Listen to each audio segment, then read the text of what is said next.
Hello बच्चों, आज हम जॉर्ज पंचम की नाक के शेष प्रश्न पढ़ेंगे।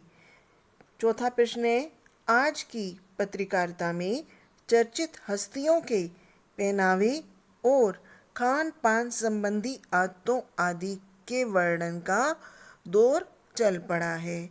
इस क्वेश्चन के 2 पार्ट्स हैं। पहला पार्ट है, इस प्रकार की पत्रकारिता के बारे में आपके क्या विचार हैं, और सेकंड पार्ट है, इस तरह की पत्रकारिता आम जनता विशेषकर युवा पीढ़ी पर क्या प्रभाव डालती है। तो इसका पहला पार्ट लेंगे, इस प्रकार की पत्रकारिता के बारे में आपके क्या विचार हैं। तो इसका उत्तर है, सामान्य से विशेष बनना प्रत्येक मनुष्य की चाहत होती है। ये एक सामान्य बात है, परंतु सभी की ये चाह सदा ही पूरी नहीं होती। अतः विशेष बने लोग यानी जो हस्तियां चर्चित हैं, उनके प्रति लोगों की उत्सुकता बनी रहती है। जैसे किसी फिल्म का कोई हीरो है या आपका कोई प्लेयर है, तो पत्रकारिता इसी उत्सुकता की पूर्ति में सहायक बनती है। ये चर्चित हस्तियों के खान पान और पहनावे, उनकी संस्कृति, प्रदेश अथवा देश की पहचान कराती है। इस प्रकार ये हमारे सामान्य ज्ञान को बढ़ाती है, हमें जागरूक करती है और हमारे संपर्क में आए लोगों को जागरूक बनने की प्रेरणा भी देती है। और इसका सेकंड पार्ट है ख, इस तरह की पत्रकारिता आम जनता विशेषकर युवा पीढ़ी पर क्या प्रभाव डालती है। तो बच्चों, यहाँ पर युवा पीढ़ी से तात्पर्य आप लोगों से है कि इस तरह की पत्रकारिता जो है वो आप लोगों पर क्या प्रभाव डालती है। तो इसका उत्तर आप इस तरह से लिखेंगे, इस तरह की पत्रकारिता आम जनता विशेषकर युवा पीढ़ी को अनेक रूपों में प्रभावित करती है।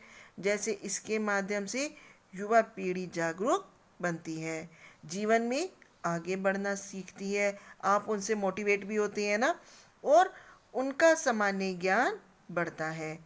परंतु कभी कभी युवा पीढ़ी उचित अनुचित पर विचार ना करके केवल अनुकरण को अधिक महत्व देने की भूल करती है।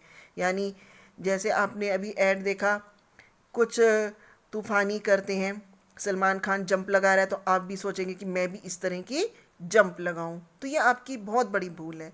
भ्रमित होकर वह अस्वस्थ मानसिकता का शिकार हो जाती है, उसका आत्मविश्वास कमज़ोर हो जाता है, उसमें स्वतः निर्णय लेने की मुश्किलों का सामना करने और अपने लक्ष्य को पाने की क्षमता भी कभी कभी पैदा नहीं हो पाती है। तो बच्चों, युवा पीढ़ी पर जो पत्रकारिता है विशेष रूप से प्रभाव डालती है। नेक्स्ट प्रश्न है 5वां, जॉर्ज पंचम की लाट की नाक को पुनः लगाने के लिए मूर्तिकार ने क्या क्या यत्न किए, यानी क्या क्या प्रयास किए। तो इसका उत्तर आप लिखेंगे, सबसे पहले मूर्तिकार ने पुरातत्व विभाग की फाइलों से पता लगाया कि जॉर्ज पंचम की लाट का पत्थर कहाँ से लाया गया होगा, लेकिन उसे वहाँ पर ऐसा कुछ भी ज्ञात नहीं हुआ। फिर उसने पहाड़ों और खानों में ही वैसा पत्थर खोजा। जब वैसा पत्थर नहीं मिला तो महापुरुषों की बनी मूर्तियों की नाकों को काटकर लगाने के लिए पूरे देश का दौरा किया गया। असफल होने पर फिर उन्होंने जो शहीद होने वाले बच्चे थे उनकी मूर्तियों की भी नाक काटनी चाहिए, परंतु वो बच्चों की मूर्तियों की नाक भी बड़ी निकली और सभा में भारत के एक नागरिक की जिंदा नाक काटने की भी अनुमति मांगी गई। कमेटी वालों की मदद से मूर्तिकार ने जॉर्ज पंचम की मूर्ति के आसपास साफ पानी भरवाया और अगले दिन जिंदा नाक मूर्ति पर फिट कर दी गई। ताजे पानी के भरने के पीछे उसका उद्देश्य नाक को रानी के आने तक ताज़ा बनाए रखना था। उसने अखबार वालों के सामने महापुरुषों की मूर्तियों की नाकों, शहीद बच्चों की मूर्तियों की नाकों को उतारने की बात सभासद से विचार करके नहीं आने दी।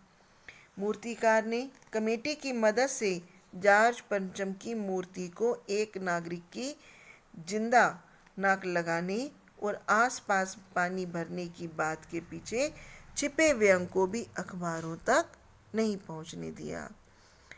फिर नेक्स्ट 6 क्वेश्चन है, प्रस्तुत कहानी में जगह जगह ऐसे कथन आए हैं जो मौजूदा व्यवस्था पर करारी चोट करते हैं।